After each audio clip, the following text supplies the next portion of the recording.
Okay, so if we look at these sort of 4 swings across the board, okay? Yeah. The first 2 are on the left-hand side, sort of your pitching. These are like your 50-yard shots, okay? So previously you had a bit of a wide sort of square-on stance, okay? Yeah. As you went back, you could turn back a bit further now because you were in this new setup. But as you came back through the golf balls, we said head stayed down, head stayed down, head stayed down, head stayed down, chicken wing, head staying down. There's no lift of your head down in any way, shape or form. Right. And even if you lifted it quicker than that, it's still going to be staying down too long, okay? Yeah. So then the end, your right shoulder kind of just drags you through to complete the swing. So you're not really using your body that well. And that's been the main sort of focus on these shots, both the chipping and the pitching, okay?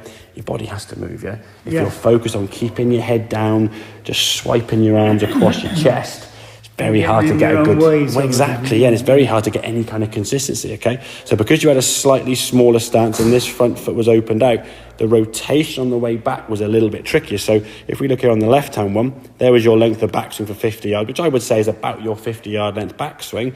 This one here, you went back, and maybe a little bit of thought in your head, thinking about some sort of thing we discussed, your backswing was a bit shorter. So the strike was better, but your backswing was a bit... This was the first one when you said, I can't get the ball to the flag. You were coming up like 35, 40 yards, okay? So just redialing in how far back you need to go, just with the practice, okay? But at least as you come through impact now, good strike of the ball there now, hands are nicely on top of the golf ball. Now we turn through, at least the head is starting to move here now before that club kind of gets midway through.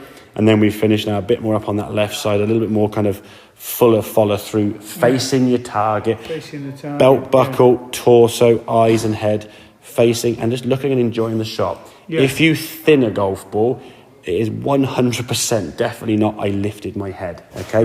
It's you've probably kept your head down too long and leant back and just swung up on the ball. So you just like, think of a cue ball in a pool shot, you're up on the cue ball and you create, you create top spin, so the ball just then gets hit over spin, and that's where the topping comes from. So it's not lifting your head, it's head staying down too long, leaning back maybe, and lifting your arms up, which is the same thing we look at now in the chipping. That lifting of the arms causes the top, okay? So the chipping now, we can see this left-hand one, okay? Good movement going back, okay? Now you watch as you turn through the golf ball, how much your arms then lift after impact. Keep going, keep going, keep going, keep going. That's a lot of bottom hand flicking, as I say, right hand. And the club that far up there, you've basically lifted your arms from sort of down here to basically up level with your torso, yeah?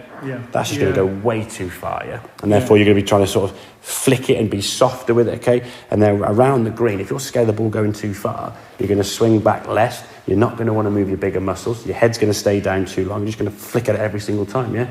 When we play these shots, we do the better sort of version, okay? The torso moved on the way back, okay?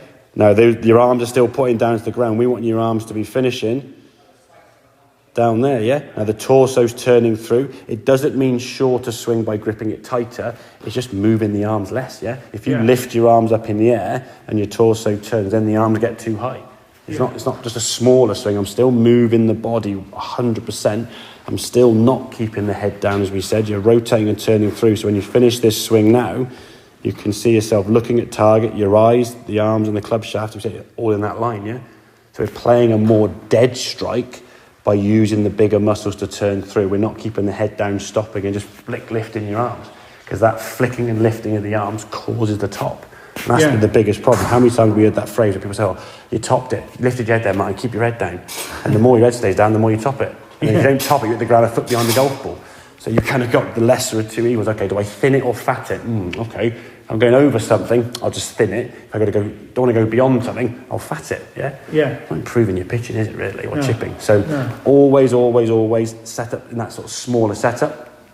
Always use the body and never ever keep the head down. Keep the body turning and twisting, so when you finish every single shot, whether it's a 20-yard shot, 50-yard shot, which you'll be doing a full shot, a 100-plus yard shot, face target and see where you're going, yeah? Follow the ball, look at it with your eyes, yeah? Never keep your head looking down too long, otherwise you'll do yourself an injury, so... Okay, does that all kind of make sense with those sort of things there, okay, yeah? Good. It's going to take a bit of practice. I think for you, success in some ways would be that every practice swing you make next time you play doesn't look like this, where the head stays down too long, yeah? So if I'm playing with, say, Yeah. lob wedge. Yeah. It's exactly the same thing. You're going to have more loft. So if you play the same thing now with this shot, you have more loft in your hand. So the swing would need to be a little bit longer because obviously you've got a bit more kind of thing. So it doesn't mean you're going to lift your arms that much further. No. You're still going to turn your torso. When you finish, your arms are probably going to be kind of level with your belt buckle at most on this shot, I would say. But you still want to be turn the torso through, still face target. Your head's still going to come through when you play these shots. But the weight's going to stay left set up. And the body now is going to rotate as you come through. Just comes out a lot higher. Sits down like a bag of sand, yeah? Nice. Make sense? Nice. Good stuff. One more and then I'm going to go for it. go Okay, mate.